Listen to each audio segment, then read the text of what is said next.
Mic check.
Time to get started.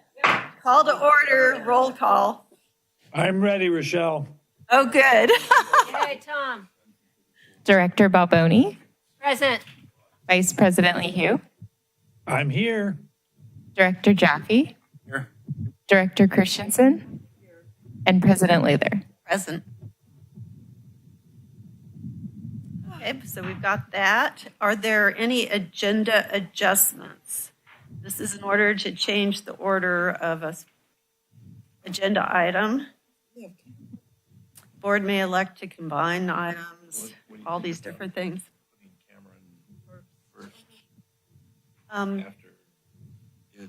After consent or after? After consent. Or, Okay.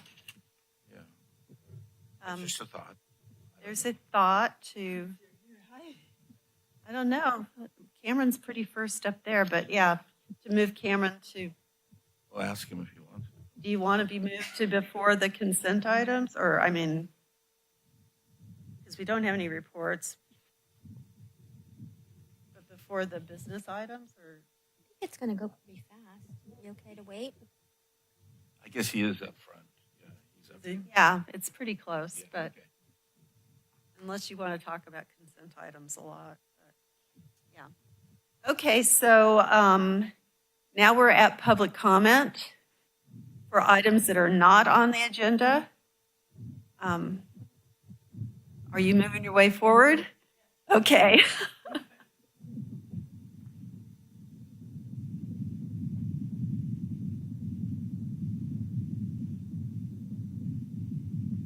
Thank you.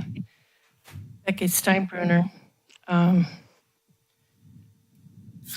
I want to bring to your attention that I did ask for the amount of water that it took to develop the country club well via Public Records Act request. And I got the volumes, but what's disturbing to me is that the water was discharged into the creek, Bush Creek. The country club well has, as you know, problems with 123 TCP. And I asked for information about whether the discharge was sampled or not, and I didn't receive any information.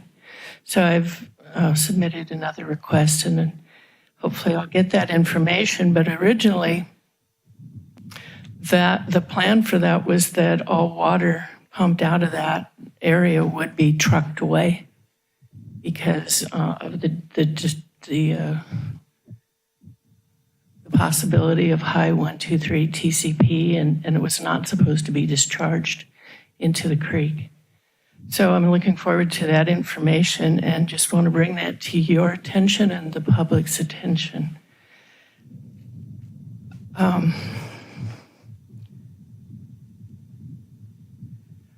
Is this the time to talk about correspondence sent as well? I did Yes. send correspondence. Yes, it's not on the agenda. Not on the agenda, yeah, because I'm Okay. looking to see if it was on the Okay, agenda. thank you. Then I will speak to the correspondence that I sent. I observed a lot of water coming down Cathedral Drive, and I wrote and sent you photos about what I saw and learned.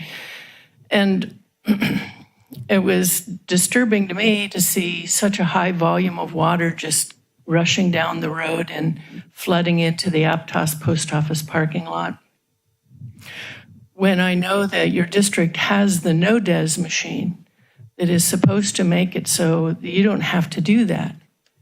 And I looked on the website and copied with my correspondence what you have on the website that you don't have, because of this machine paid for by water demand offset fees for conservation, that you don't do that. But there it was. And it was alarming to me to see that amount of water just going down, flooding a parking lot, a very busy public parking lot, setting a bad example.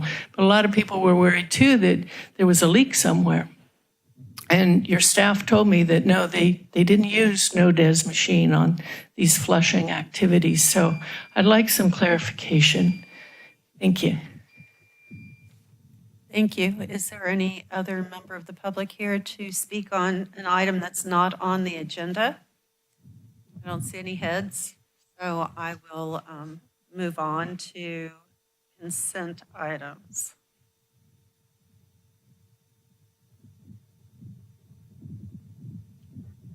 Did we do public comment on consent items? Yes. Yeah, so is that before? So that would be now? I think the way it works Yeah. is you ask if there's any items that we want to pull. And I thought that would be the agenda adjustments. then, maybe I'm wrong. Yeah, That's correct. yeah, it was the agenda adjustments is when you asked for that. So It's changed. is there anyone who wants to speak on an item on the consent agenda? No. Our agenda's changed a little bit, so we're still figuring it out. Sorry about that. Okay, so is there a motion? I'll move to approve the consent agenda items. Okay, we have a motion, and a second. I wasn't, for the second, there's an item on the agenda from the April 15th meeting. I wasn't here, so I'm not going to vote on that particular particular item. Okay. Okay, so this is going to be a roll call. Yes. So, Director Balboni, aye. Vice President LaHue, Yes. Director Jaffe, Yes, except for the item 4.1.2. it would be 4.1.2. thank you, Director Christensen, Yes. and President Lather. Yes. Okay, I think that was pretty clear. So we'll move on to reports, and there are none. Business items. There's a number of business items, and we'll start with 6.1, receive Santa Cruz Mid-County Basin Water Year 2024 Annual Report and approve district's water shortage stage designation. We have a presentation from Cameron, Tana, and then, I'm actually going to kick us off on this one. okay, thank you, Alyssa. The purpose of our item tonight is to receive a presentation on the Santa Cruz Mid-County Groundwater Basin 2024 Annual Report and to use that information to inform our water shortage stage declaration as part of our yearly assessment in our water shortage contingency plan. And yearly assessment of the water supply conditions is a requirement by the state, and it informs our yearly water supply and demand assessment.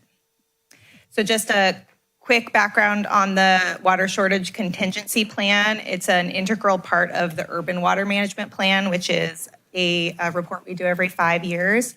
We're due to do our next one. It's due next year, so the 2025 plan.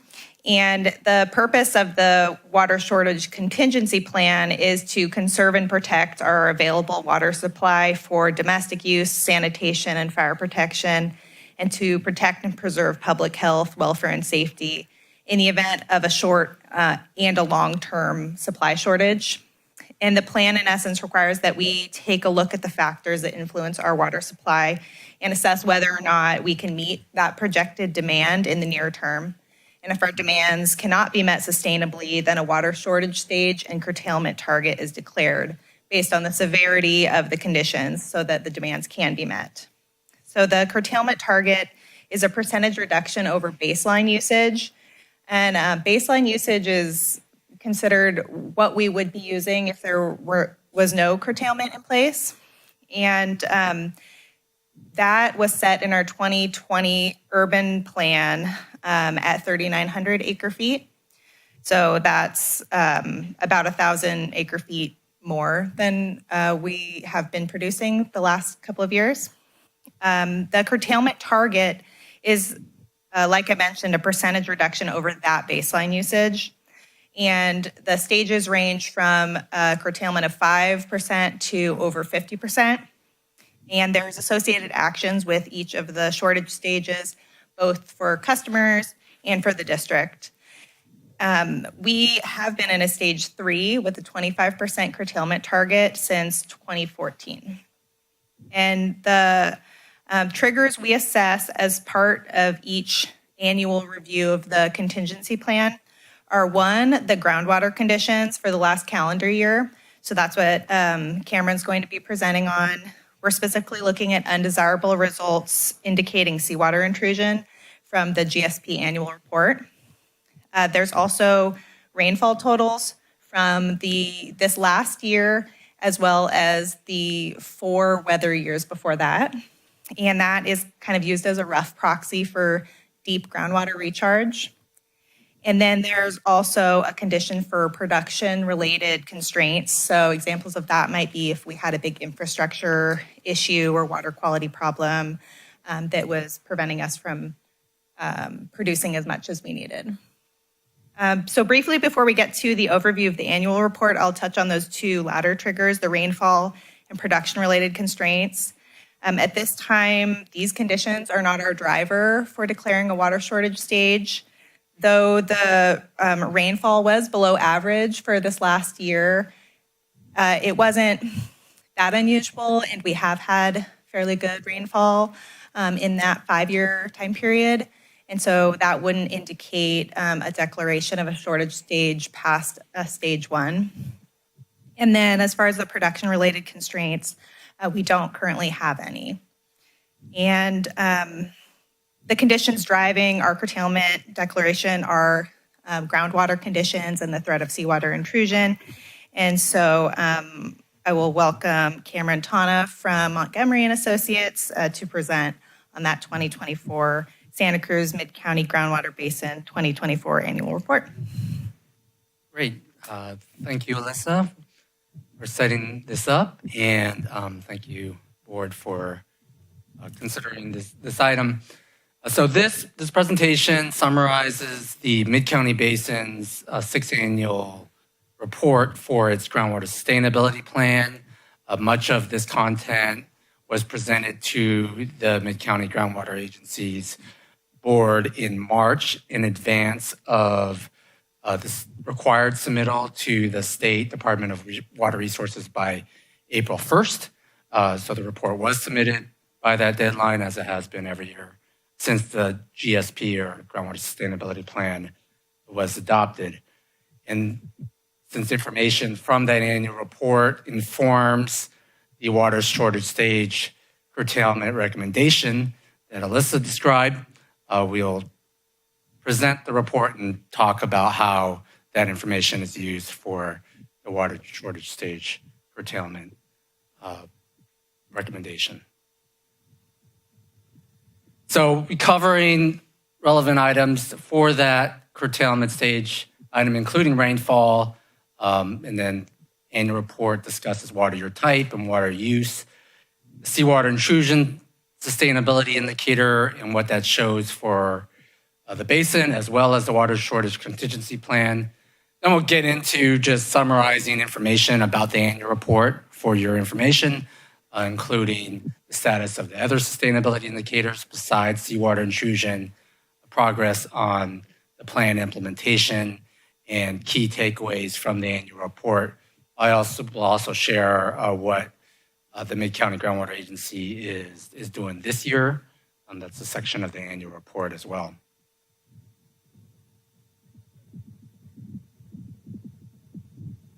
So starting with climate and water use. So precipitation, and this is on the water year. The annual report covers the water year from October to September. So this is for conditions through September 30th, 2024. And that water year, 2024, had slightly above average precipitation, about 36 inches. The water year classification described in the annual report, consistent with the GSP, describes it as a normal water year. This is based off of San Lorenzo River, as to be consistent with how the City of Santa Cruz Water Department classifies water years, with their groundwater use as a member agency of the MGA, very determined or very affected by their surface water supply. So we use that water year classification. Water use is the majority of the basin, or groundwater use is the majority of the water use in the basin. And in this past water year was the lowest groundwater usage on record. So there's been a number of years with very low groundwater use compared to historical usage, and with the records going back to the 70s. This past year was the lowest year that we've had.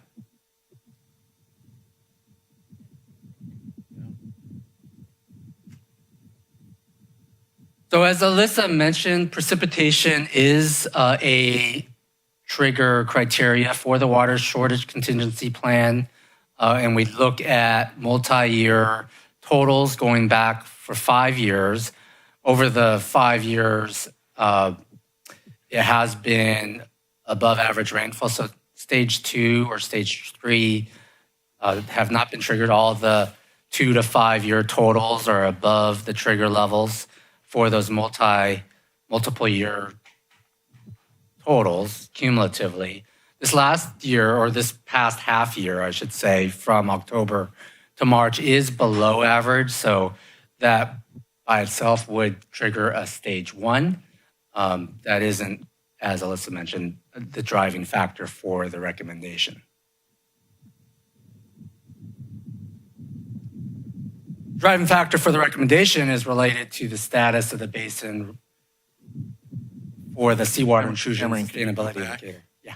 To make sure I'm reading that correctly. So the first column is what the numbers are for using water year 2025 and before. And then the stage 2 and stage 3 are what the criteria are. So we're, for 2 years, it's at 55, and stage 2 is at 50. So 5 inches, I mean, how should we be interpreting it when it's close? What's close, I guess, is the question. The criteria are based off of whether it's less than 50 inches, and so it's close in that you can kind of. I think the way to evaluate whether it's close is what does it look like over the next year for one of these to be triggered. So, for example, next year, if between now and the next time we come back, it's 30 inches, that would be 49. And that would trigger stage 2 over the 2-year criteria. And 30 inches is above average, so you would need an above average year in this coming 12 months, or above average rainfall over the coming 12 months to avoid that stage 2 trigger. So, and I think that's the way to look at it is, okay, it was a below average winter. Next winter would need to be an above average winter to avoid the trigger. For stage 2. Yeah. Gotcha. Thank you. Right. You could do the same thing for the different combinations, but I think that's probably the clearest cut, the way to look at it. I guess the 5-year average, the 4-year, it'd take a couple years of below average rainfall to go into the stage 2 or 3 for those Based on rain. based on rainfall. Right. Thanks for pointing that out. Yeah, we have this discussion every year, actually. And we have some other factors, which is why you're, Go to next. yeah, why we're here. Yeah. Yeah, I mean, you can see the difference between any of them and, how close is, how do you evaluate how close is, I think you look at the criteria, which one's closest, and then you can project out what would be needed to meet the criteria. I remember you being involved with setting up the criteria. Yes, that was the original criteria was over 10 years ago when we set this up. Right. And it was based off of calculations of the effect of rainfall on modeled recharge in the basin. And there's a recognition that recharge is really based off of what rainfall is over the long term, and seeing the relationships there. Okay. Thanks for the reminder.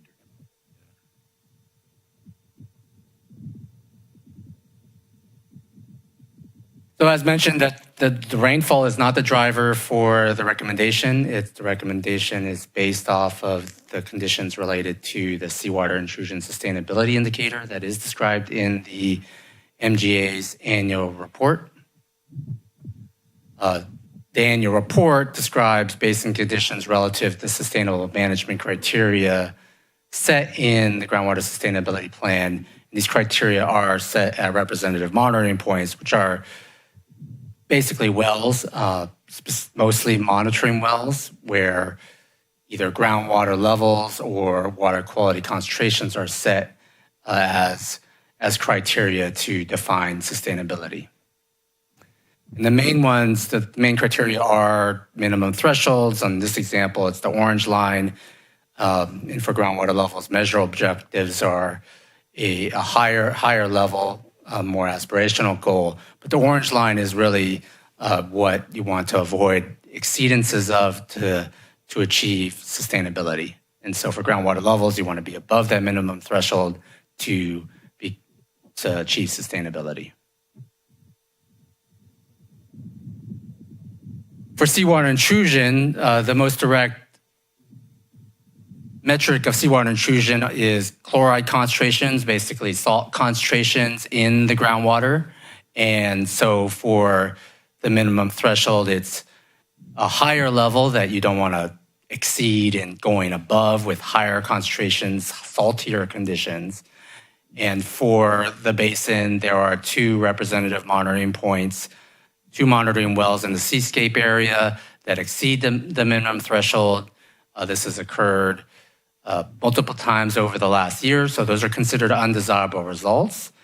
And having undesirable results mean that the basin is not sustainable for this indicator. The results shown here are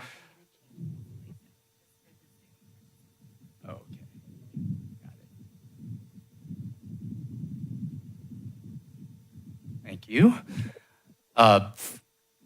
This is revised from what was presented in March. For submittal of the annual report, some results from the laboratory were determined to be unreliable and not representative at the high levels that were originally reported. So there are less undesirable results, but there are still undesirable results, and this continues to be considered unsustainable. This revision does affect historical results. It doesn't change the assessment that there have been undesirable results for chloride concentrations and seawater intrusion ongoing for a number of years.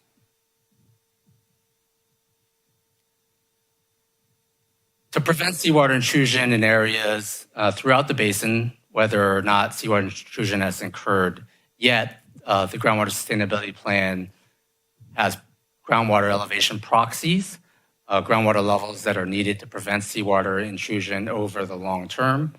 So the idea is to raise groundwater levels above minimum thresholds to prevent seawater intrusion. And if groundwater levels are below those minimum thresholds, the basin is not sustainable. It's still considered a critical overdraft for seawater intrusion. 8 of 19 representative monitoring points in the basin have 5-year average groundwater elevations below the minimum threshold. And as a result, there are undesirable results in most of the aquifers of the basin and a continued risk of seawater intrusion throughout the basin.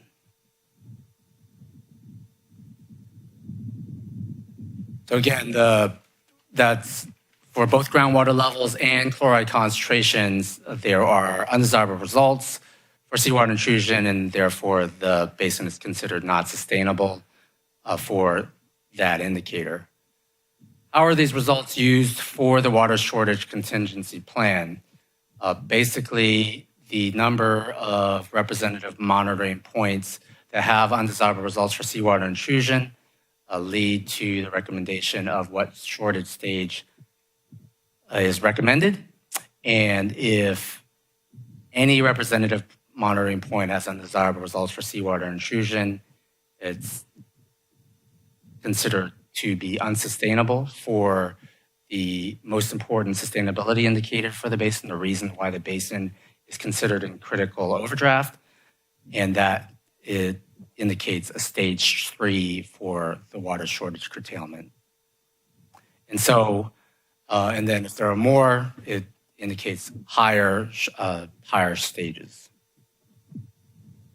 We also look at other criteria, which I'll describe a little bit later, which aren't driving the recommendation, and that's related to short-term conditions with early management action triggers.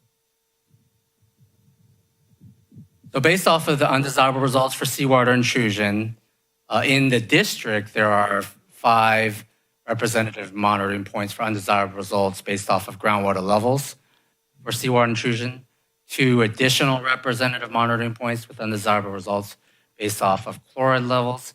And so there are 7 unique representative monitoring points with undesirable results, that number being between 1 and 9. Indicates a stage 3 declaration. So are the presenters, the chloride concentrations are where we can't see them, right? Yeah, can we clear the screen a little bit? Could you repeat the question? I couldn't hear. Oh, we couldn't see the whole map because you were in the way. Yeah, so the two eastern representative monitoring points with the high chloride concentrations above minimum thresholds are marked by the triangles, and then to the west are 5 representative monitoring points all along the coast in the district with groundwater levels that are below the minimum thresholds that are needed to prevent seawater intrusion over the long term. And so it's 7 different wells, we have these undesirable results.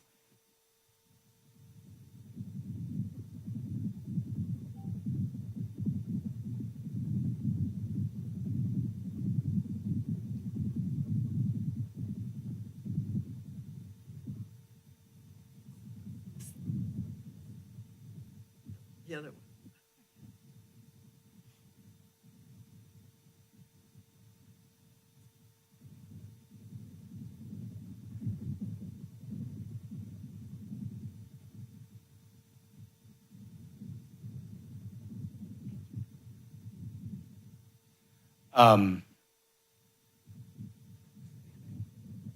Was there another question? I couldn't hear that. Wasn't. I was just struggling with advancing the slides. I've No worries. successfully advanced the slide by 1 to the next slide. And just touching on the other criteria or other triggers that are used for shortage stage declaration based off of what's in the groundwater sustainability plan. The groundwater sustainability plan also has these early management action triggers, which are meant to basically define short-term conditions in the groundwater basin that merit action by the Mid-County Groundwater Agency or its member agencies like Soquel Creek Water District to prevent future undesirable results or prevent worsening conditions.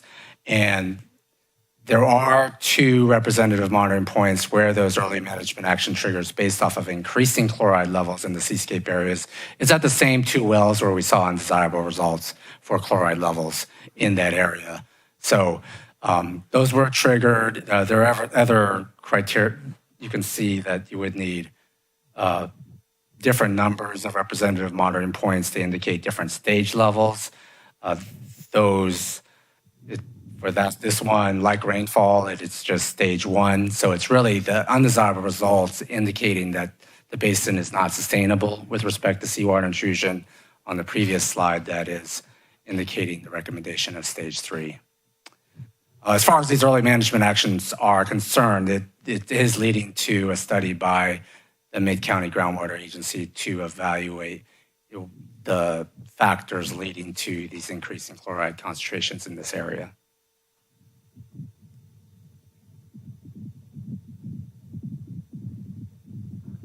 So that's really how the annual report and information in the annual report is leading to the recommendation for the agenda item.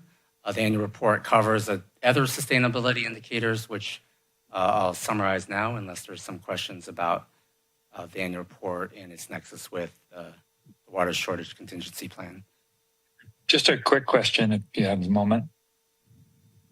Yes. Just you had mentioned Mid-County Groundwater Agency was looking into the causes of the increasing chloride in seascape area, and so they're looking at what, like private wells and our seascape well pumping, or what all are they looking at? Yeah, so they are looking at pumping from all the users in the area, including private wells, including municipal pumping. So the seascape well that the district has been pumping pretty low, which is one of the reasons why the early management action has been to study the other factors leading to this advancing seawater intrusion.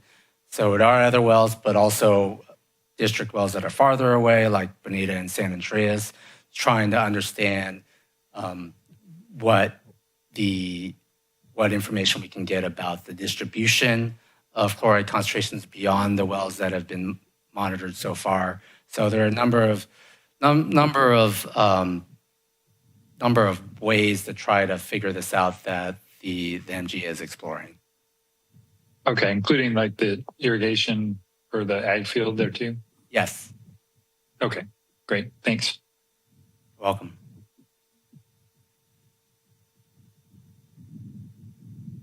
For other sustainability indicators, the annual report describes those as well.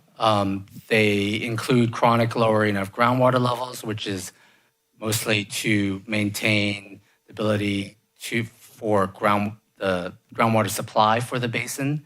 And for this indicator, there are no groundwater levels below minimum thresholds and no undesirable results. So for this indicator, it's considered sustainable.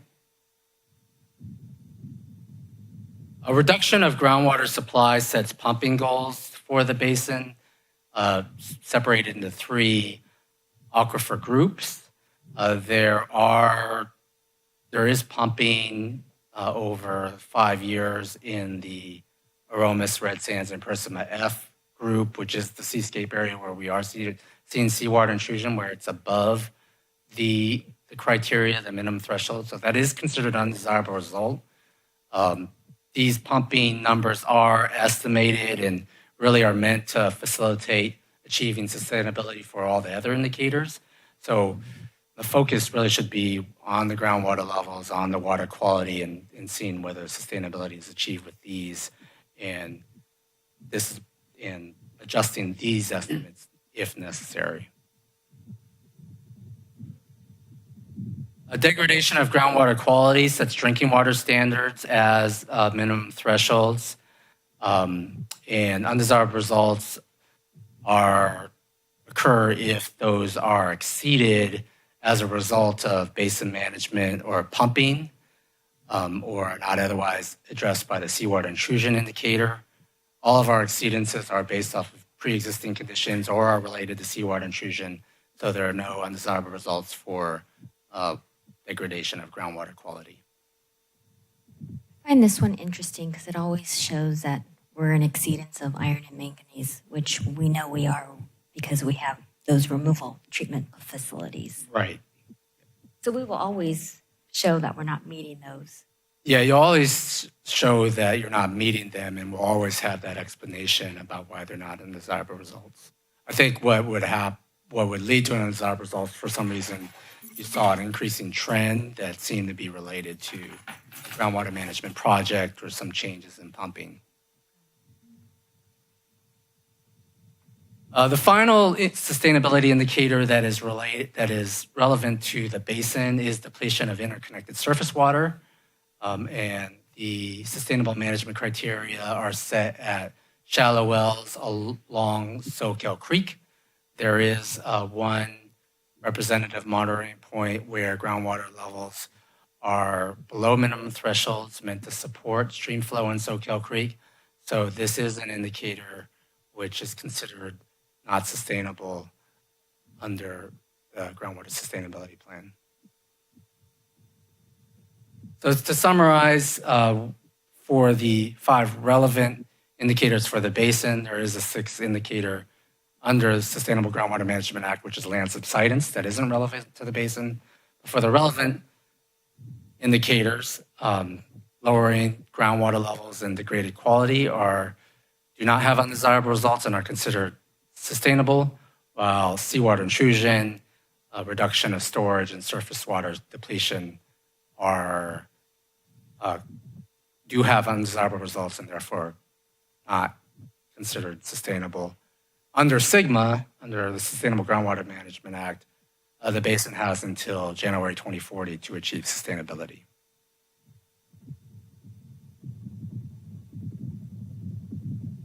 The annual report also describes progress on GSP implementation in water year 2024.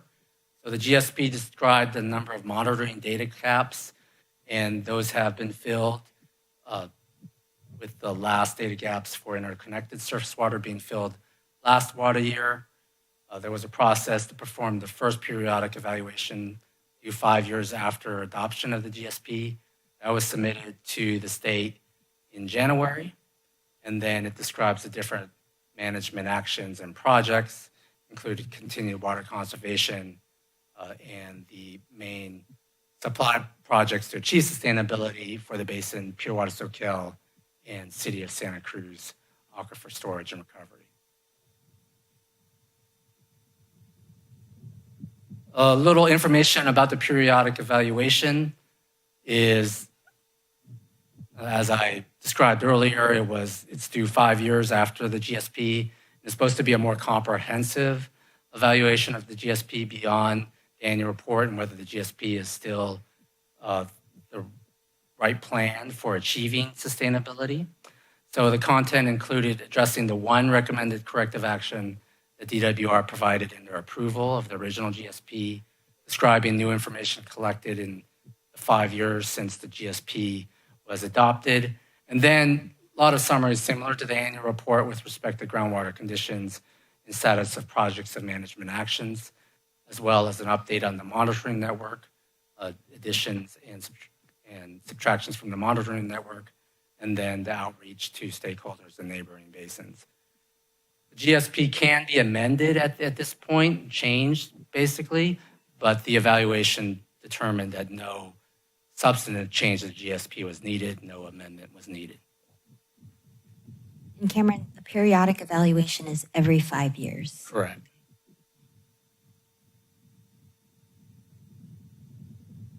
Takeaways from the Water Year 2024 annual report describe the chloride increases in the seascape area, so advanced seawater intrusion in an area required additional evaluation and early management action.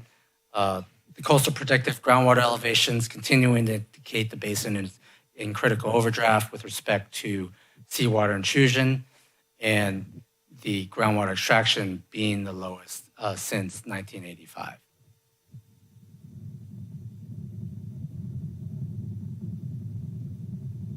One thing the annual report also describes is what the plan for activities in this current year are. And as mentioned before, it's the continued investigation of the seawater intrusion in the seascape area. And the other effort is related to improvements of the numerical model that is used for planning to achieve sustainability based off of new information such as what the state obtained with their aerial electromagnetic surveys of the basin, providing new information about geology. We're evaluating that data to update the geometry of the model. And then we also are looking to address parts of the model that did not simulate groundwater level response to pumping well related to the layering of the model. So trying to do some work, some preliminary work to improve the model in advance of the next periodic evaluation. And so that covers what the annual report describes, and hopefully you also see how it's been used for the recommendation for this board item. Can I ask a question? Yes, please. If you go back to slides. Okay, let's see. Yeah, here. Now, you said that there's higher levels of chloride in the seascape area and there's less pumping by us. Right. Okay. I thought that's what you said. So what do you think is causing that if we're not pumping? Well, the couple of things. The pumping levels in that area overall are not meeting the pumping goals set in the GSP. So for that area specifically, maybe there's just too much overall pumping, and then some of these overall groundwater extractions. We have good data for the municipal pumpers like the district and Central Water District, the City of Santa Cruz Water Department, but the other pumping is estimated. So part of this evaluation in the seascape areas is to identify the pumpers and see if we can get more information about how much they're pumping. Okay. Part of that work is through the MGA, and they're also conducting some focus study areas. So Rob Schwartz, who is the planner that is helping to analyze some of that, is working with Denver and Montgomery and Associates on collecting data. Okay, are there any other questions of the board? I know we have public comment. Just a comment. Nice presentation, Cameron. Thank you. I do have another. And Alyssa. Oh, you have more to say? I'm Yes, sorry. I just have a little bit more. I think we, You Before guys faked me out. we stop, if you guys don't have any more questions for Cameron. This is part of our water shortage contingency plan declaration process. And so based on these curtailment trigger conditions, the plan indicates a stage 3 water shortage emergency with an associated 25% reduction in water use over baseline usage. But because we have been in a stage 3 for many years, this would not require further reduction in water use past what we're already doing. And it wouldn't require an intensification of resources or staff. Like I mentioned earlier, the plan is reassessed every 5 years, and we are due for that reassessment next year. So when we bring this item to you next May, it will hopefully be with a newly adopted contingency plan. And at that time, that would be the opportunity to modify any trigger conditions to better reflect the district conditions. And so the motions are either to continue on with the stage 3 declaration under our existing resolution, or to direct staff to return at a future meeting with a new resolution to either declare a lesser stage or to adopt any emergency rates. So I can take any questions. Let's have public comment at this point. Sorry for faking you out.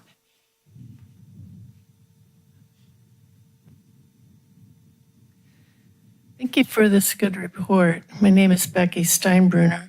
I have to question why the district is still using the baseline level of 3,900 acre feet when you've acknowledged that you're using more than 1,000 acre feet less than that. And I've seen that in presentations too. So perhaps it's time to reevaluate that.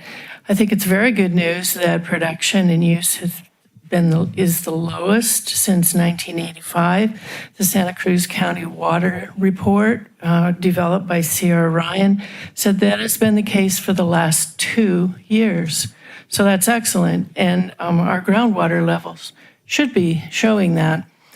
Now, I want to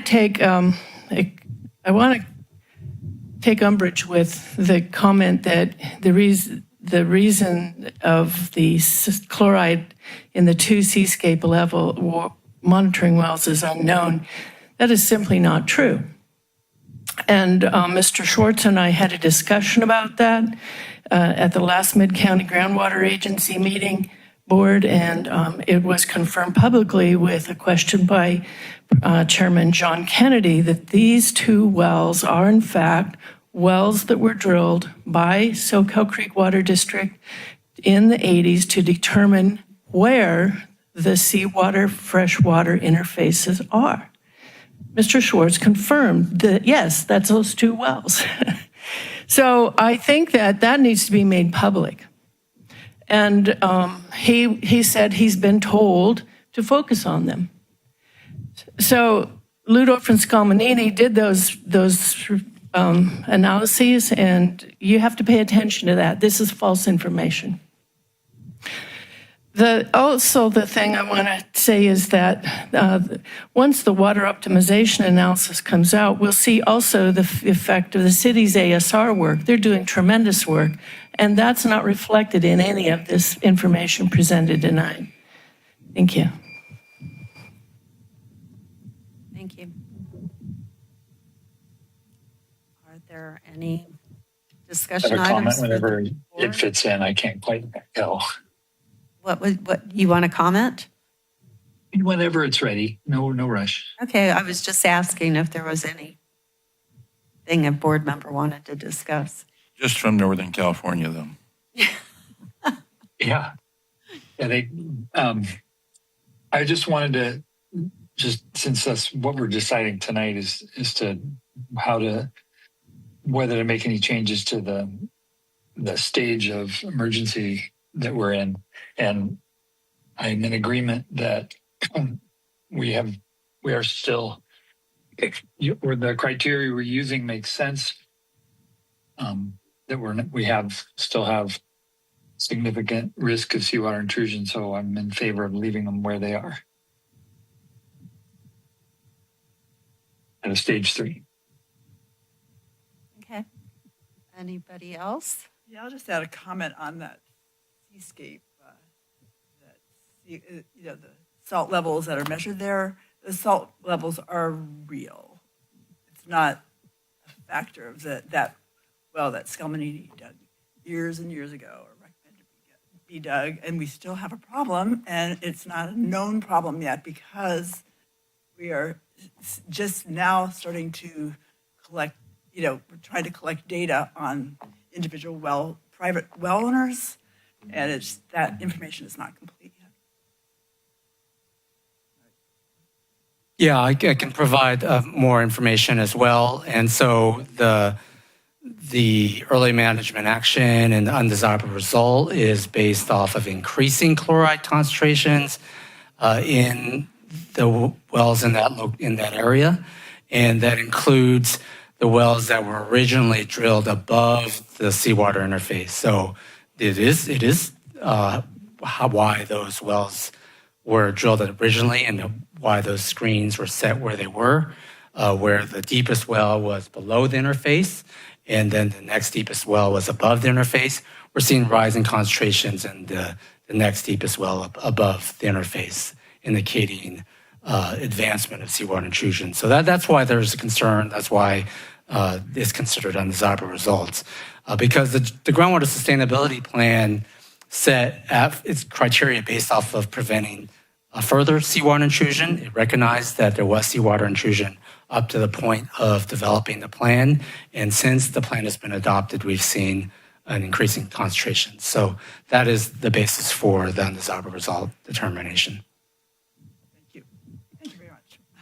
Thank you, Cameron.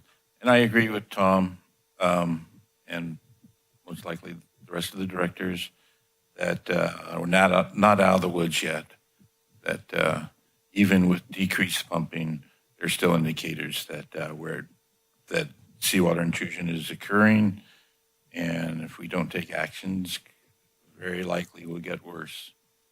I'd even go as far as to say that it will get worse. I agree also. Stage 3 is appropriate right now. Nothing has changed from last year to this year.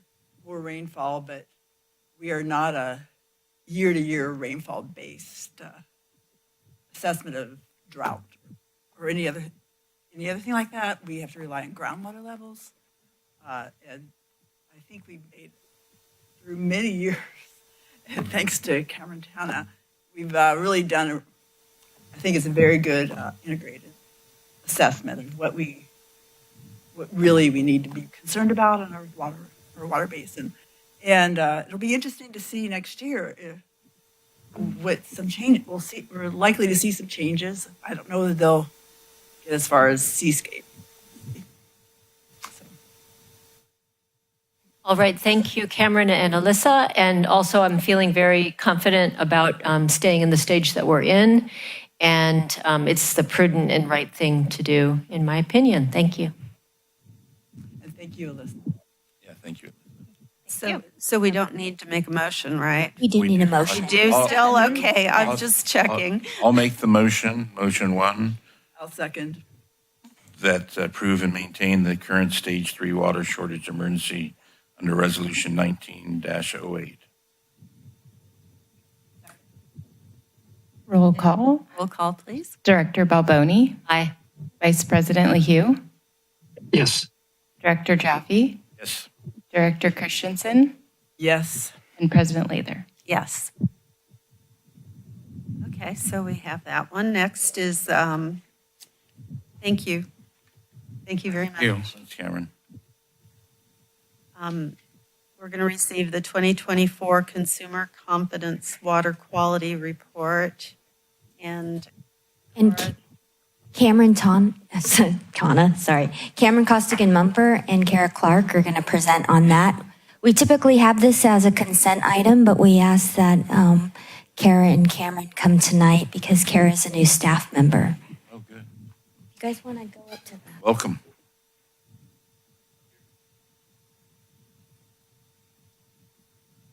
oh, you go down there.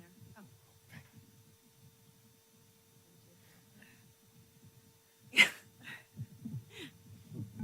All right. I just wanted to take a moment to introduce Kara Clark.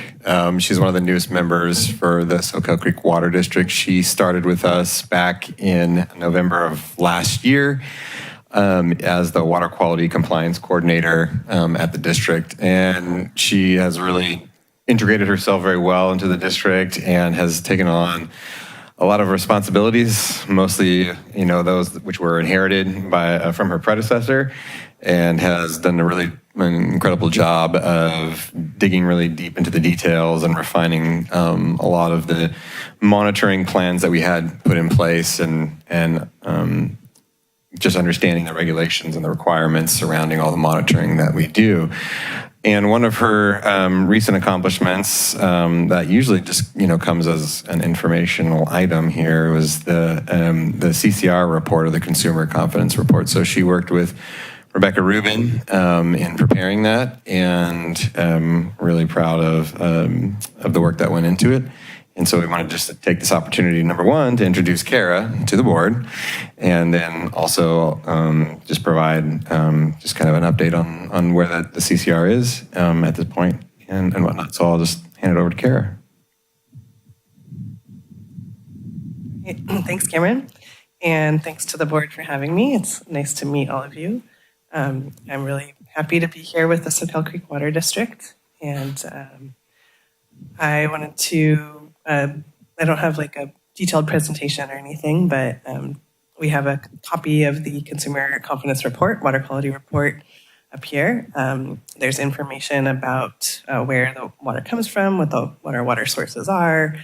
There are a lot of required elements that need to go into this report based on the state regulations. And Rebecca did a great job of kind of updating some of the graphics and making it a little more exciting. And there's me taking samples. The part that I worked on the most was compiling all of the data. And I think the most important take-home message is that the water quality in 2024 was in compliance with all state and federal regulations. And the data table at the end shows the ranges of values for all of these different parameters, as well as the average value, and then compares it to the maximum contaminant limit or secondary maximum contaminant limit, the regulation that sets the maximum level that those constituents can be at. So, yeah, I think that was all I wanted to bring here. Kara, and then Kara, you worked with our regional EDW. Thank you for mentioning that, Melanie. And this report was submitted to our contact with the State Water Board, our regional contact in the local district, and he approved it and reviewed it so that it included all of the required elements. So it's officially approved by the state, and so we will be bringing it to the public through our billing cycle, and then also putting it up on our website and getting the information out there. Thank you. Now it's time for public comment. You may be asked to come back, though.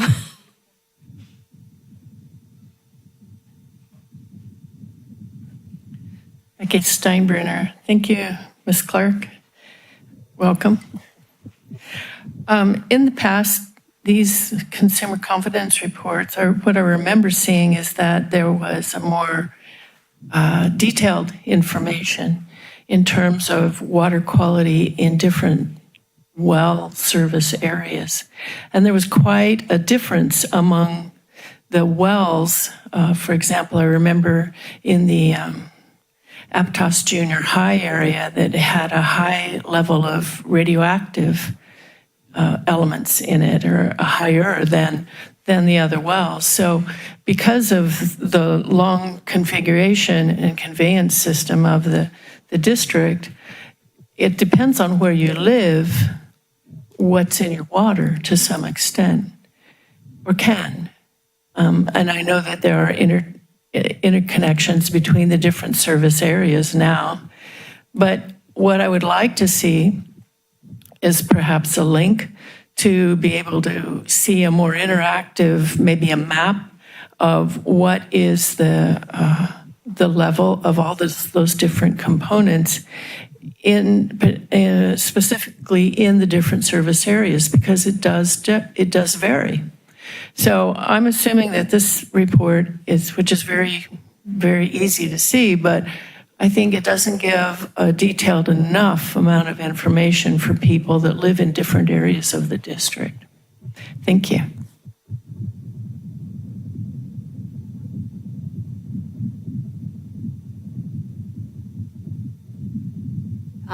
Is there anyone on the board that wants to say anything, or would you like Cara to respond to that? I do not know. I would just say that the way that the report is, we do follow the standard that's. And that water and they know where it's dispersed, it's distributed to, and there are, if not already in place, there are treatments for those chemicals in place, or else the worst comes to worst, the well is shut down. So I think it would be wrong to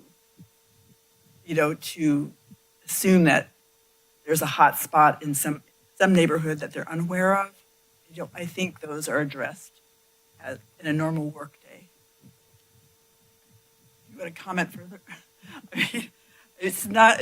We aren't sitting in little pools of wells distributed in one little neighborhood. It is distributed. It is analyzed with that expectation. I just had one at the end that talks about the way this is being distributed. And I think as it's different than in the past, it's being emailed. Email. And then if there's a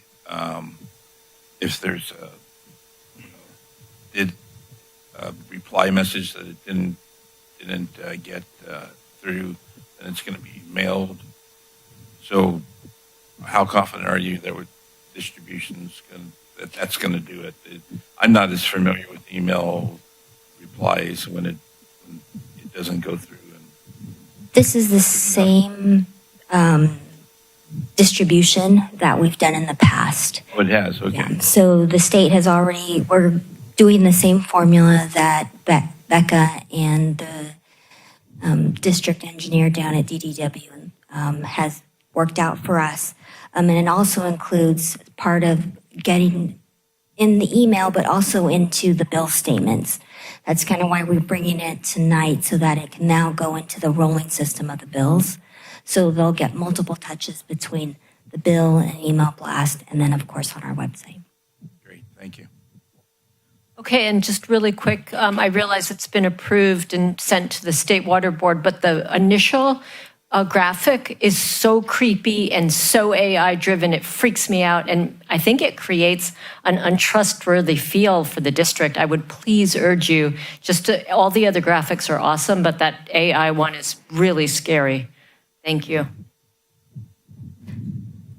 Freaky family. I'm not sure if it's AI, it might have been a photo, but we can modify. Most of it has not yet gone out for full distribution, so I'll bring that back to Becca. No. No. I didn't know what you were talking about, but thank you for pointing it out.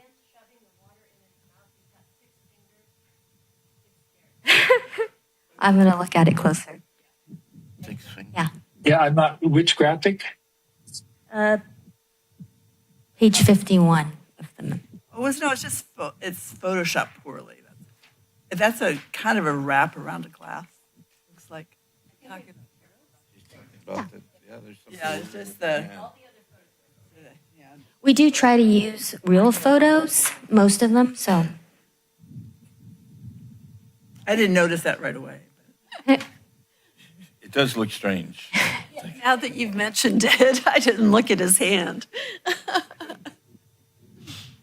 Okay. Okay, this was an informational item, so we can move on to the next item. 6.3, authorize entering into a memorandum of interest with San Andreas Mutual Water Company. Josh, you Good evening. have the presentation. Yes, I'm here to present this, and we do have representative, I think we have one representative or two online. We have Owen Sharp and Jay Zuka with San Andreas Mutual Water Company. Oh, that's right, Joe Serrano with LAFCO.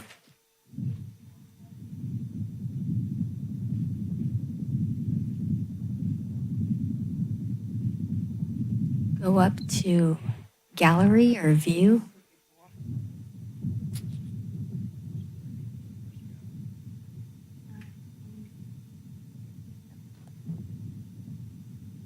I'm here. I just have my video off.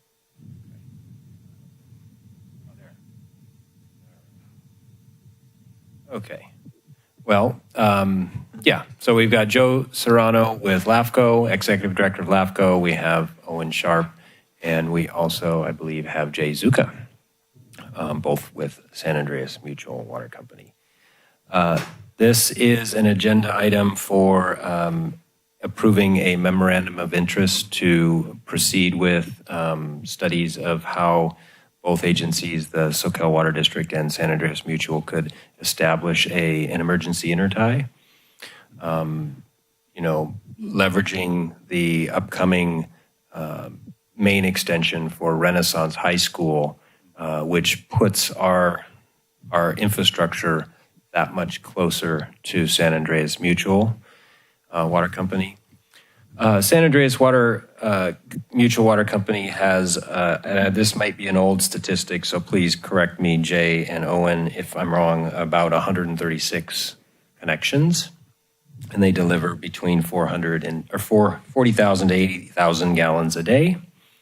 They're a very well-run mutual water company, in my opinion. And we do have a very brief slideshow for the board. This area shouldn't be unfamiliar to the board, especially since we talked about it with Renaissance High School. We explored that. KOA did not express interest to connect to the district at the time. But in the circle, we have the Renaissance High School and our water main. We have some graphics of how far our water main extends. We turn up Sandollar Road, and so the extension would be further down San Andreas Road.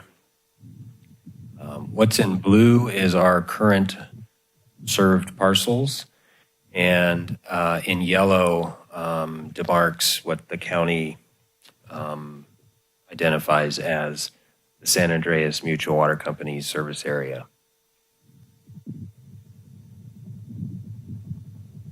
There's more of the same. There are other mutuals that are in yellow throughout our basin.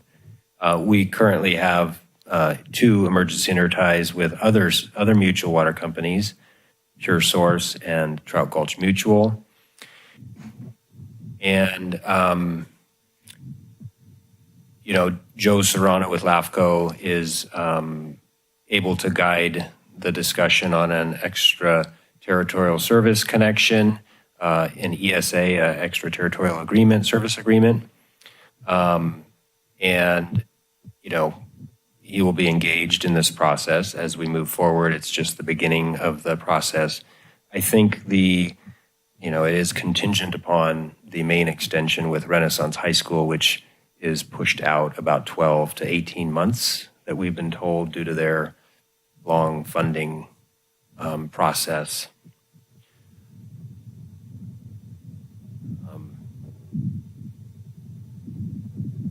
here's a schematic of where the blue line would indicate the planned main extension for Renaissance High School. And I believe it's a little ways down the road to a fire hydrant that is, I forget if it's 700 feet maybe away. And that's the San Andreas, the limits of the San Andreas connection. It's right near the KOA, so it's within reach. And yeah, this is just to enter into a non-binding agreement to work together. Each party would incur their own costs associated with this investigation. I'm not sure if there's any other comments, Melanie, if you want to add. No, I think the only other comment to add is, we did have some early discussions with both representatives from the San Andreas Mutual as well as Mr. Serrano at LAFCO. An emergency intertie doesn't necessarily need to have an ESA, but San Andreas Mutual had expressed wanting to go forward with that. In addition to kind of exploring the infrastructure required, this isn't like some of our other instances where we have one with Pure Source. We also have one with Trout Gulch Mutual. This one would require a water main extension. So we thought it would be, good in terms of transparency, the process to do a non-binding memorandum of interest. The San Andreas has already proposed and presented this and got it signed to their board in April, and now it's coming to our board for consideration. And that's why we have representatives here in case they also wanted to speak or if you had questions. This is Jay Zuka. May I just say a few words? Yes.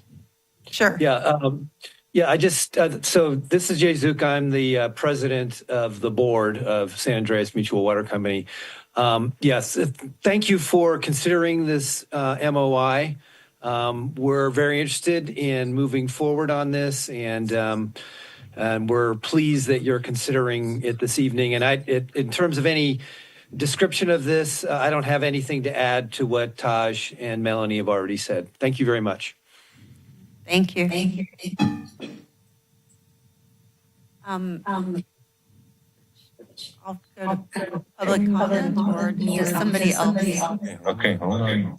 Oh, there's an echo. He's muted. Just hit audio mute. All right, we're good. Okay, I'll open this to public comment. No public comment. Okay, I'll bring it back to the board, and Carla has something. Is this going to be a two-way tie? That's all part of the exploration. We haven't done any real analysis. Could be. All right. This is the first time I thought about the San Andreas Water Company. And is it a groundwater based? So it's drawing from the same aquifer? Yeah, they have sources in the aromas. Mm-hmm. Okay. And so that probably makes sense, especially because of the high school there. Double, that's one of the things I was interested in. I didn't see it in here that much. See a description of how it would work.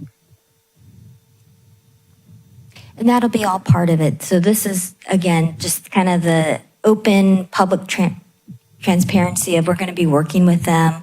We'll be spending some staff time on this. And then if it does come to a place where there is going to be a emergency intertie, we'll come back and have that formal agreement and have more details on it.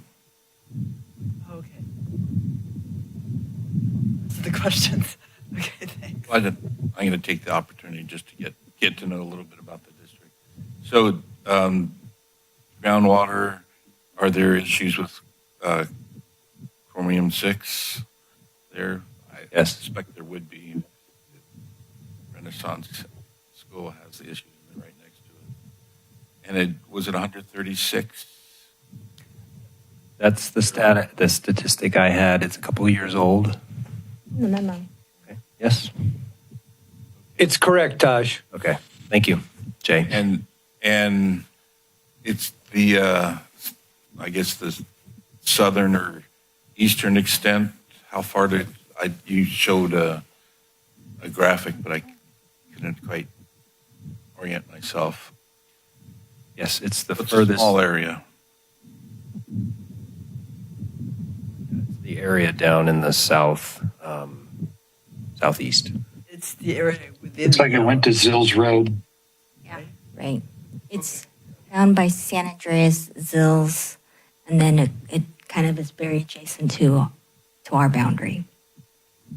And are the number of customers growing, or is it pretty static? I imagine there's not a lot of development down there, but I don't know if that's true. It's Jay Zuka. Let me answer that question. So we're limited by the number of lots we have, and we have some current construction going on. I think there's a couple lots left after that. Okay. So there's not a lot of growth that we expect in the area. And the construction that's going on now already have the meters in, and they're using water for construction and so on. So we don't expect a lot of growth from now on. And there's no agriculture there. There's agriculture there on Zills and Crest. Is that part And I of, think there was a cannabis place too. is that part of the district? So yeah, let me speak to that. So there are ag wells within our service area that are not part of our business. We do have the nursery that's does get water from us, and they've been part of our service area for a long time. But yeah, there are ag wells in our area, and there is agriculture. The cannabis farm you're referring to did not go in, and the people that were proposing that abandoned that project. Okay. Well, thank you. And I just kind of to let you know, one of the 5 board members, I'm my going into this, be a good neighbor, and thank goodness we have Pure Water Soquel coming online soon. Well, we'll find out when, but anyway, so that there's it looks like there's a potential solution in sight, and that we are able to be a good neighbor and don't have to be very careful with the water that we have. We will be careful, but for a district the size of San Andreas Mutual in an emergency, it's within the realm of, in my mind, of helping them out, realm of possibility. Yeah. I just have one more question. Well, Jay Zuka is up there. I was just wondering about how you all are treating your Chrome 6 water. Well, we're not treating it yet. I mean, so we're exploring treatment options, and so we're sort of all options are on the table right now, ranging from treatment at the source to point of use or point of entry methods. So. And we're working with Moonshot Missions consulting company to help us understand what the best treatment at the source options are for us and what that cost would be for a company our size. Because what we found trying to understand what the cost would be for treating Chrome 6 is it's been difficult for us to get sort of good estimates of what really the cost would be. I'm not a water professional. I've been board president now for about 4 years, and so I'm relatively new to all this. So I'm learning as I go here. But anyway, this Moonshot Missions is helping us out with that. So we're considering sort of all options, including possibly drilling a new well if that might help us. I'm not sure that it would. Okay, so Thank you. And I guess we'll be hearing more. 12 months was in the agreement. It was a 12-month agreement, so That's correct. it's going to happen pretty quickly. So is there a motion? There is a motion.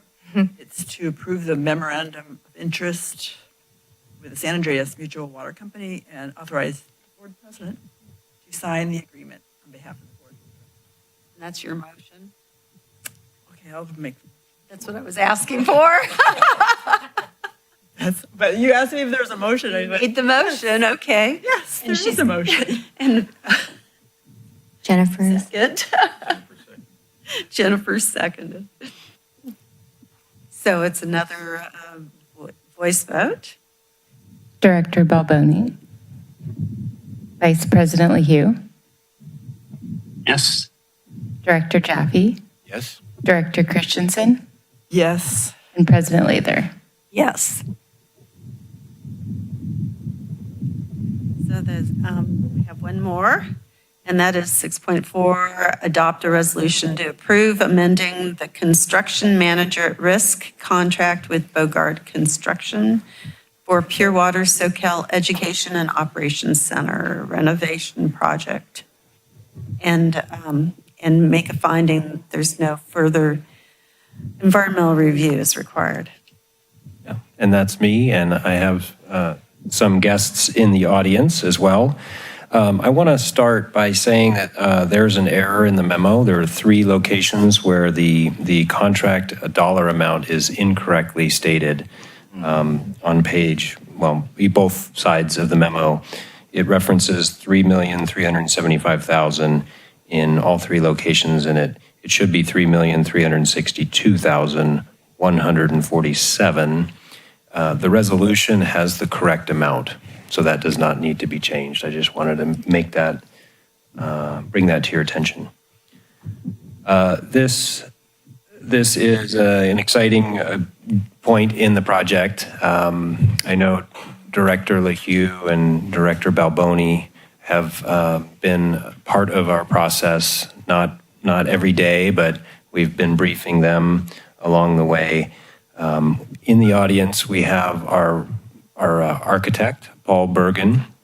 We also have our one staff member, Adam Bayer, who has been my champion on this project, really leading this charge. And then as well, we have our construction manager at risk, Jared Bogard from Bogard Construction. They're all 3 here. We have spent over a year working to get to this point.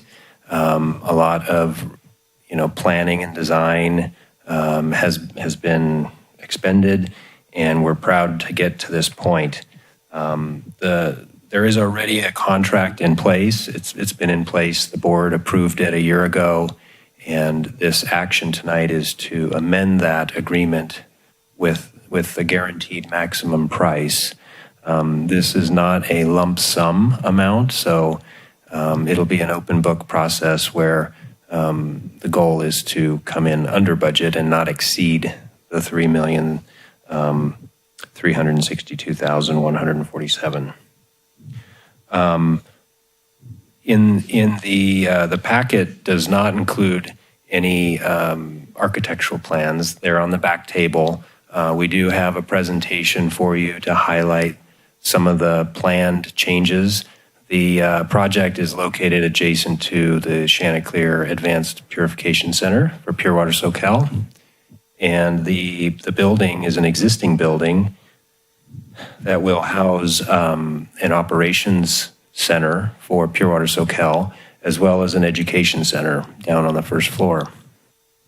And so the existing building needs significant remodel for those uses, and including creating a floor extending the floor of the second story. But the exterior of the building is not planned to expand or change shape. We plan to paint it and replace the windows, but other than that, it won't change drastically. There are renderings that Paul put together for you and the public. So I want to invite Paul and Adam up, and then Jared can address the board after the presentation, if that's okay with you.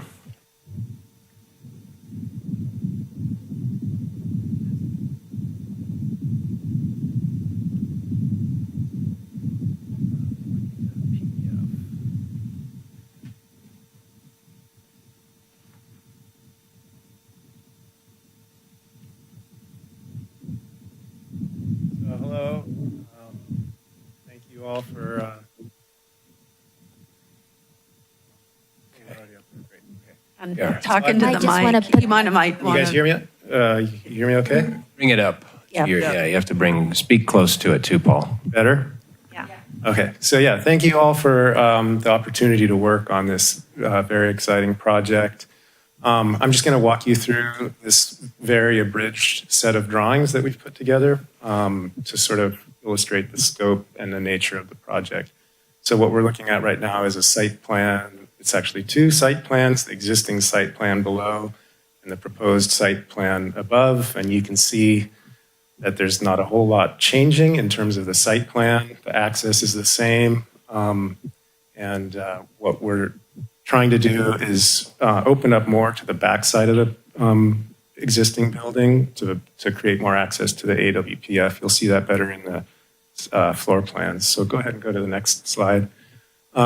This just shows the site plan of our project within the larger context of the AWPF and how it's situated with the AWPF sort of wrapping around it to the west and to the north. I think we can go ahead and go to the next slide. This is the existing floor plan of the first floor. Basically, we're going to keep the functions more or less where they were before for the glass shop. The showroom becomes the education center. The meeting room becomes a multi-purpose meeting room. The shop becomes the shop. And then the upstairs offices that you'll see in the next sheet are going to be enlarged and be the offices. So functionally, the building is working much in the same way, but there's two existing non-code compliant staircases that we're removing and replacing with a single staircase that is relocated slightly. Why don't we go ahead and go to the next sheet? So now we're looking at the upstairs existing floor plan with that big X is a double height space that's currently open to below. That's where we're filling in the floor to create a larger office on the second floor. Yeah, go ahead. So now we're looking at the new first floor plan with, again, the shop where the shop used to be, the education center where the showroom used to be, a multi-purpose room, kind of reconfigured. We have 2 bathrooms now and a small janitor's closet, and then you can see that the stairs upstairs have been slightly relocated from where they were before. Part of the reason for that is to create opportunity for a larger roll-up door on the backside of the shop to allow access directly to the AWPF and for equipment to go in and out of the shop. Tell me if I'm going too fast. I'll go ahead and go to the second floor plan. Now you can see that stair and sort of conference area or more like a kitchenette lunch area upstairs, a manager's office over to the right, and then a large open workspace to the north with a series of workspaces and windows overlooking the AWPF. In the one corner, you see the sort of large main central console for the main operator. And so that's a quick snapshot of the plans. And now there's just a few renderings, a couple exterior showing the view from Chanticleer. PWS logo on the roll-up door, and then the entry into the education center to the right of where the guy's on the cell phone. All new windows, as Taj mentioned. Some of the doors are reconfigured slightly, but more or less the building's staying, essentially the same on the exterior. Next slide shows the backside. Maybe this is a little more drastic revision because of that new roll-up door, and then 2 person doors that get you into the shop and into the bottom of the staircase. It's a whole new mechanical system. You see some mechanical equipment there on the right and the ducts going into the building. Let's go to the next slide. Now a few interior views. So now you're inside the education center. And what used to be a door to the east is now a window with a sort of a sitting space and cabinetry for storage of tour goods. And you're looking out sort of to the north there over to the crossover to the AWPF. Existing skylight is remaining, and there are new soffits to bring mechanical and lighting into the space. Go ahead and go to the next slide. This is a view showing the shop looking west to that glass roll-up door on the back. Shop equipment will all be by the operator, but we've been working with them to sort of ascertain the needs of this space. And then finally, a rendering showing the upstairs workspace with, again, kind of a little sitting area and a tiny kitchenette, and then a series of workspaces oriented around the windows, looking to the west, north, and east on the right side, sort of out of the frame of view. So that's a really quick overview of the project. I think it's been a fun process. It's been great working with Taj and with Adam, and I'm happy to answer any questions if you have any, or let Adam speak if he's going to talk about all the questions. Thank you, Paul. Good job. Adam is going to help us with the execution of construction. We're anticipating starting later this month. With first order of business would be the demolition of the interior, taking out the drywall, the insulation, the wiring and the plumbing and the stairs, as Paul mentioned, getting ready for the rest of the work. And so we're here to get approval to move forward with the contract amendment, working with BBK to do that. And Jared, you're welcome to come up and introduce yourself to our board. Jared will be our construction manager at risk with Bogard Construction. And maybe, Jared, if you don't mind explaining a little bit how you anticipate executing this project for the district. Good evening. Like Taj said, I'm Jared Bogard, president of Bogard Construction. Just by way of introduction, we were founded in 1947 by my grandfather just up the street on Opal Cliff Drive. And that was our first headquarters. And since then we've moved, predating my birth, to the west side of Santa Cruz. I was told polling our office, and about 60% of our staff is actually Soquel Creek Water District customers. So we have a vested interest in the success of this project, and we're looking forward to being a part of it. During construction, we're anticipating construction to be about 11 months, hoping that's a little conservative on our schedule. Hopefully finishing a little bit sooner than that. We'll have a team of people parked on the project full-time to make the project successful. So, looking forward to it. Thanks, Jared. Go ahead, Adam. The only things that I could add is that we have been working together for about a year, as Taj mentioned. All three groups, Paul's and his design team, and Jared and his team in terms of doing the constructability and really assessing the risk, providing cost input, and helping us kind of steer the design to be able to come to a guaranteed maximum price. So we've really been working hard, especially the last 6 weeks, really kind of fine tuning all of the assumptions that we're going forward with, all the tabulation of the bids that Jared's team they put out, bids for local contractors, which is in the package, and so we've really, I'd say the last 6 weeks, really been focusing on that part, and we're ready to go. Great, thank you. Is there anything else before I wanted to ask ask for public? Excuse me, boy. I was going to ask for public comment. Go for it. Do that. Yeah. I think that was Tom. Yeah. I'm having trouble with all the cats today.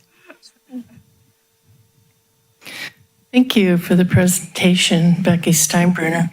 I was very happy to see the plans on the back table. Nothing's been provided to the public until these plans have been on the table. So I ask that all of the material be made somehow available to the public on your website and accessible. What's worrying me about this is that the district has planned for a lot of tours. There are only spaces for 5 cars in this parking lot, And I'm wondering how a big tour bus might negotiate all of this. So if you can please help me understand that, I'm sure it's been part of your design consideration. I also noticed in the landscape plan, the irrigation plan, page IR 1.1 and 1 IR 1.3, that there's a plan to use recycled water from the Pure Water Soquel project for irrigation. This is not allowed via your permit. In the permit that the Central Coast Regional Water Quality Control Board approved for this project, irrigation was specifically not included. So that must be dealt with. And I also want to know if I do not see an elevator. And I believe that your second floor has to be ADA accessible for tours and certainly for operators who may have handicaps. So I want to see an elevator added to this plan to make it ADA compliant. Thank you.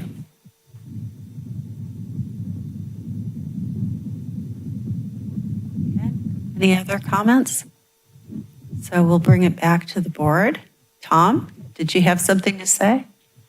Well, I was just going to say that I know a lot of work went into trying to make this an affordable project while still accomplishing all the goals. And I know there was a lot of back and forth, maybe making modifications here or there. And I just wanted to thank all the people that worked together to try and, make it work. So that's all. Thank you. So,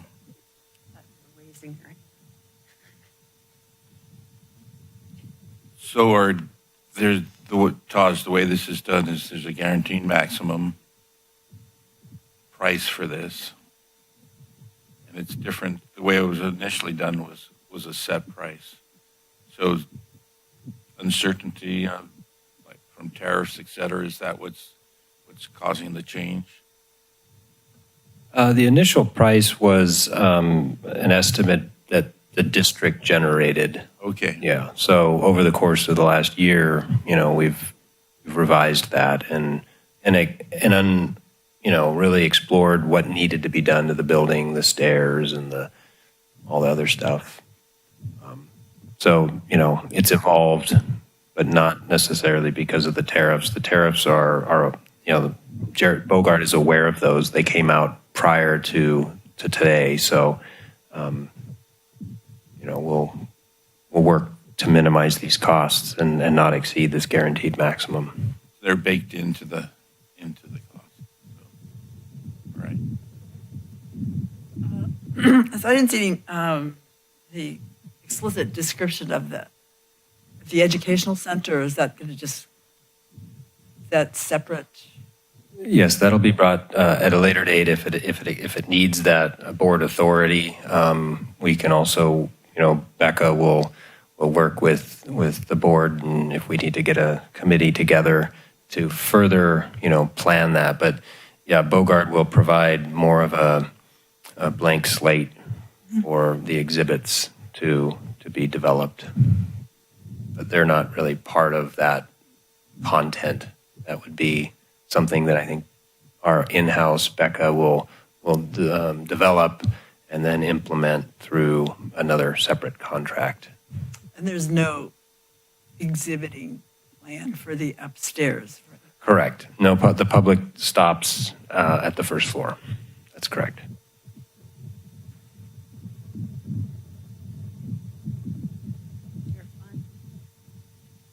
This is your chance to meow.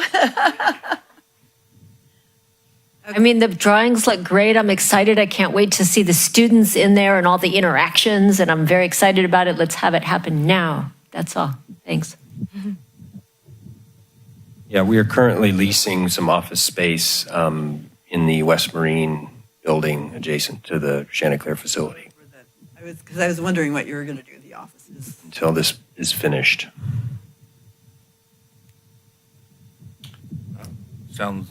Sounds good to me.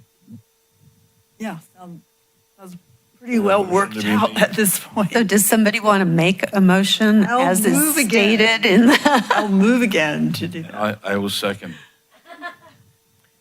I have a motion and a second, and it's a voice vote. And I want to make sure that the change to the contract amount gets reflected in that motion, please. Carla, you okay with the change? Yes, yes, I did notice that and I didn't understand it. And I thought it was $3,300,062,147. Yes, I see that. Okay. I acknowledge the change. Thank you. Okay, so we have a voice vote. Director Balboni, Aye. Vice President Leahy, Yes. Director Jaffe, Yes. Director Christensen, Yes. and President Leither. Aye. Thank you. All right. Look forward to Thank you. a beautiful building. Yeah. Yeah. Thank you for your efforts. And thank you, Jennifer and Tom, too, for what you did. So the next item will be the closed session item, and it is time for public comment.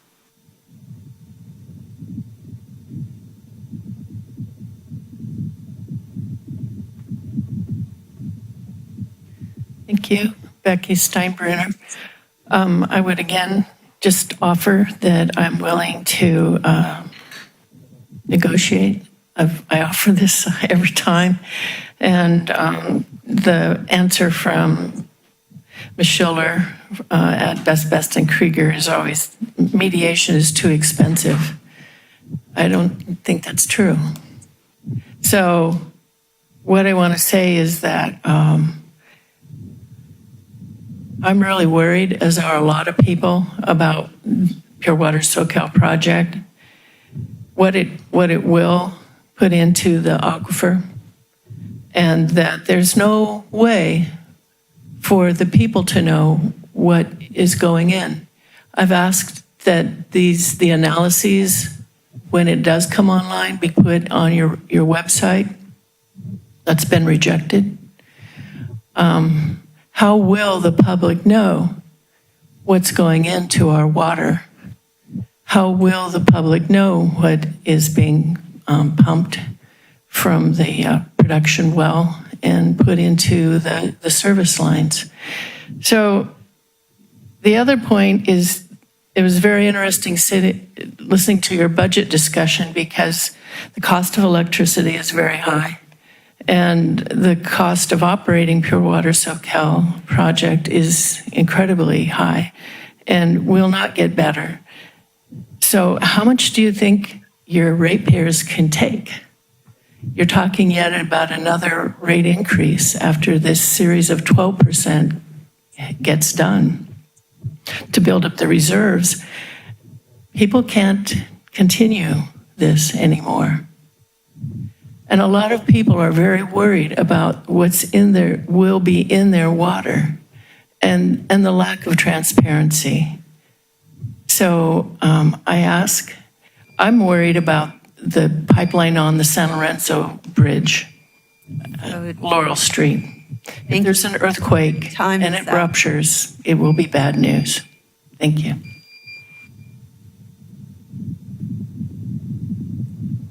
Is that really a closed session? I don't know. Okay, so now we will adjourn for closed session. And then we'll go ahead and do all the technology and Yeah, Director Leahy and Josh, Yes, ma'am. I'm going to end the Zoom and Melanie will just call you. Thank you. thanks.